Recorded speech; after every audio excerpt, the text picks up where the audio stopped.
I'm sharing a story about my neighbor who I'll call Uncle, who has stuck with me for years. A few years back, around 2004, Uncle was running a catering service. He would cook food on order and deliver it to homes. One rainy night, he received a call to provide a food parcel to a new address. The customer was unfamiliar, but Uncle was eager to take on the job as times were tough. The storm grew worse as he drove to the address near the railway tracks. The apartment building had only 4 floors, and Uncle's customer was on the 3rd floor.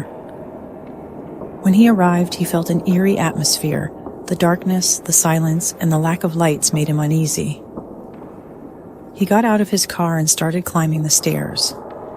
When he reached the 3rd floor, he knocked on the door, but no one answered. He tried again a few times, thinking maybe the person was asleep. Just as he was about to give up, the door opened, and a beautiful lady in a white dress stood before him. The house was pitch black, and Uncle was taken aback. He introduced himself and said he had the food parcel. The lady didn't respond. Instead, she froze in place. Uncle felt confused and apologized for disturbing her. Suddenly, she pointed her finger at him, indicating that he should go to the top floor, the 4th floor. Uncle was perplexed and apologized again, thinking he had come to the wrong floor. But just as he was about to leave, he noticed the lady's feet pointing backward from her body. He looked at her face in shock, and she smiled back at him. The food parcel fell from his hand, and Uncle fled for his life without looking back.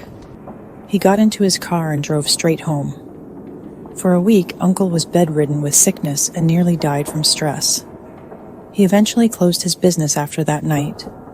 Whenever he told us this story, his body would shake with fear, and he would always wonder what would have happened if he had gone to the 4th floor that night. I'm sharing this story because it's still etched in my mind all these years later. I'm curious to know what you think about this story. What could that lady have been? Why did she choose Uncle for that strange encounter?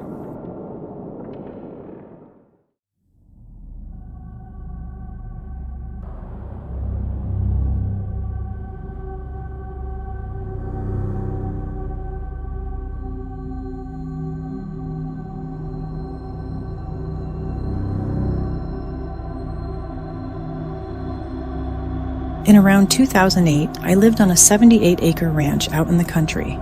The property was so remote that we couldn't even get insurance because there were no neighbors within 10 miles. Although there were other houses on the distant hills, they weren't close by. The front of my property faced the highway. One day, while playing on the computer, I came across an ad for a free Ouija board. I decided to play by myself, asking the spirit if it knew Jesus. When it indicated it didn't, I shut it down without signing out or saying goodbye.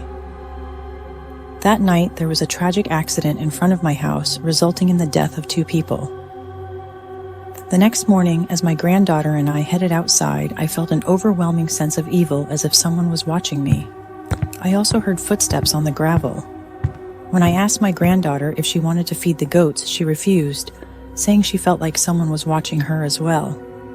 This confirmed that it wasn't just my imagination. As we left, we noticed that fresh gravel had been placed in front of the house next door, which had finally been sold. It was all very eerie, and we ended up staying at a friend's house for a couple of nights. Upon returning home, I heard 3 knocks on the side of the house while I was taking a bath.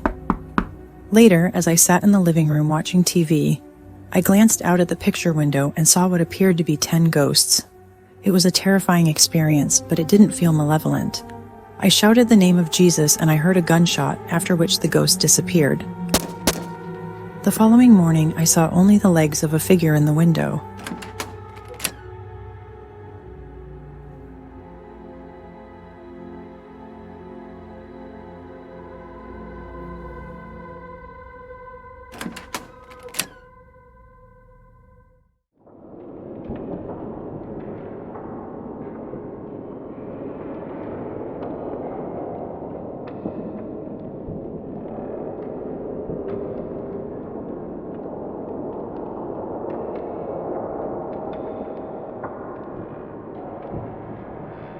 Here is one of the incidents that happened around 20 years ago.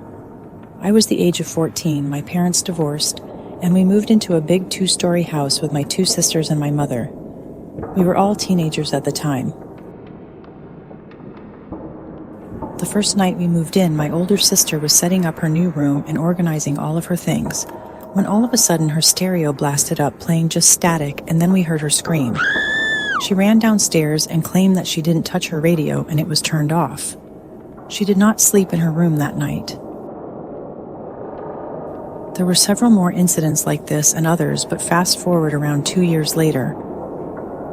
We were all downstairs. My sisters and mother were watching a movie, and I was in the downstairs bathroom learning to straighten my hair when my sister came in and asked if I knew who was upstairs, and I replied, no. I run to the living room and hear footsteps wandering the house, and then we hear the upstairs bathroom door slam shut and the drawers start opening and closing, and you can hear the water running. I run and grab a kitchen knife and get halfway up the stairs screaming that they better get out. I hear 3 loud booms and I take off out of the house with my sister screaming, and my mom calls the police. The police got there and searched the whole house, the attic, and everything, and there was nothing. The bathroom door was locked and they had to bust it down, and the drawers were all opened and the bathtub was overflowing. My mom had screwed down all the upstairs windows so nobody could have got in. There was no way somebody was in the house. That was a frightening experience. The neighbor kids warned us when we first moved there that it was haunted. I believed it then.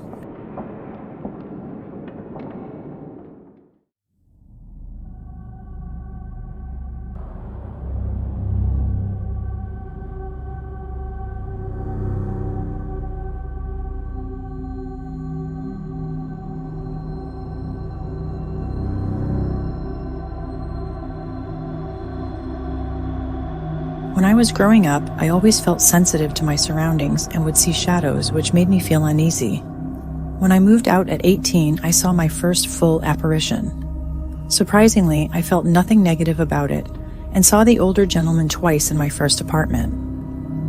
Later, my first husband and I moved into a house where we didn't feel comfortable at all.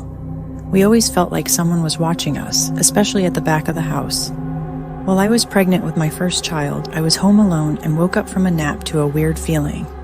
I got up and walked to the living room only to hear a crashing noise. The ceiling fan had fallen out of the ceiling just above our bed. We didn't stay there long after that incident. Fast forward 12 years, I'm now married to my second husband, and we've been together for 10 years. We bought a new house about 2 years after my mother's passing. The house is located on land where Native Americans once traveled, and we can find arrowheads, cooking bowls, and spear tips and see their mounds. The energy I feel here is sometimes overwhelming.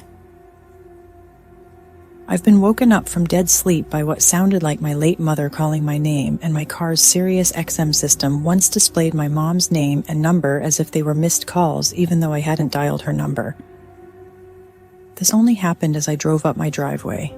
The energy in this place shifts a lot for me, and the other day my 14-year-old, who I haven't talked to about any of this, asked me if I could feel energy shifts because he also feels them.